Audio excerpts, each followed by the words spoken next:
Ashama bakka jirtanitti kabajamoo daawwattoota keenya kun hambaa miidiyaa irraatii qophii ispoortii guyyaa har'aas darbu.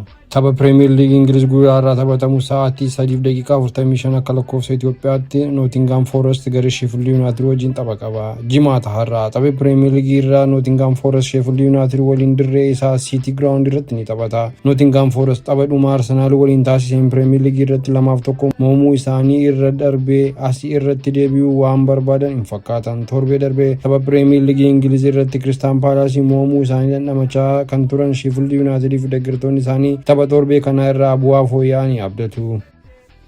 Tapha Premier League Ingiliz sanbata boorii Craven Cottage irratti taphatamu gareen dirreen isaa Fulham Brentford simachuun ni taasisa. Deeggartoonni Fulham Premier League Ingiliz Everton 1-2 injifachuun bu'aa kana duraa irra deebi'uu barbaadu.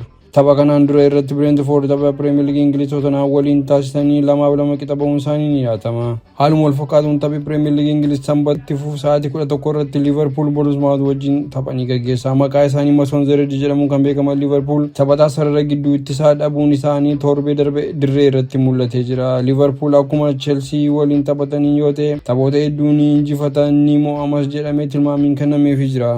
Tapha sanbata taphatamu kan biraa Wolves Brighton waliin sa'aatii 11 irratti akka lakkoofsa Itoophiyaa ni gaggeeffama.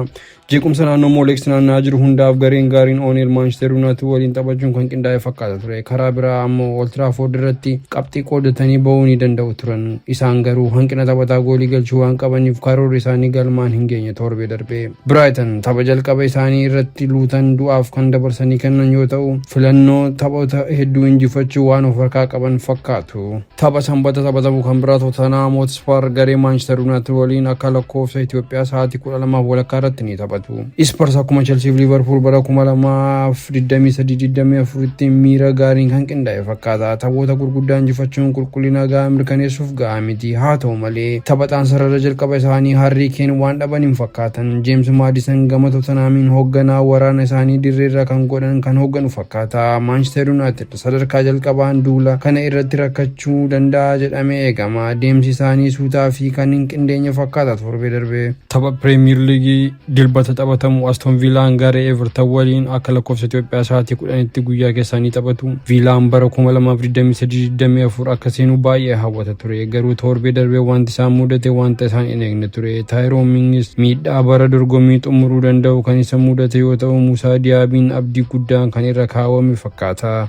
Tapha sanbata taphatamu keessaa Manchester City garee Newcastle United wajjin godhan halkan keessaa sa'aatii 4 akka lakkoofsa Itoophiyaatti ni eegama. Newcastle dhuma torbee darbee Aston Villa waliin taphateen agarsiisaa haleellaa hamaa agarsiiseera. Alexander Isaac reefuu haala gaariin taphataa murteessaa ta'uu isaa mirkaneeffateera. Haa ta'u malee Manchester Cityin gochaa wal fakkaatu galmeessisee ture. Taphataan urjiin isaanii lammii Scandinavia Erling Haaland argamuun isaa salphaatti tapha hundaaf tilmaamii gaarii akka isaan qabaatan taasisa. Garuu Newcastle meeshaa waraanaa namoota Pep Guardiola boojii of harkaa waan qaban fakkaatu. Taphi Premier League Ingiliz torbee lammaffaa adda finoos itti fufa. Crystal Palace garee Arsenal wajjin halkan keessaa sa'aatii 4 akka lakkoofsa Itoophiyaatti taphatu. Arsenal asitti kubbaa qabachuu irratti olaantummaa qabaata. Garuu haleellaa saffisaa deebi'ee dhufuu irratti of eeggannoo cimaa gochuu qabu. Gunners injifachuuf gahaa fakkaatu. Garuu addunyaa kun eeluufillee waadaa waan hin galleef yeroo murteessaa. Tapha dilbata taphatamu kan biraa West Ham garee Chelsea wajjin akka lakkoofsa Itoophiyaa sa'aatii 12 walakkaa irratti taphanii gaggeessu. Chelsea jijjiirama guddaa waan qabu fakkaata. Sarara gidduu isaanii dhangala'aa ture kana dursanii ulfaatina paawundii miiliyoonii 170 sirreessaniiru. Nicholas Jackson tapha jalqaba isaa irratti sochii waadaa qabu agarsiiseera. Garuu wantoota fooyyessuu qabu wanta hedduu isarraa eegama. West Ham saanduqa waraana jijjiiraa Declan Rice kan bakka buusuu waan itti ulfaate fakkaata.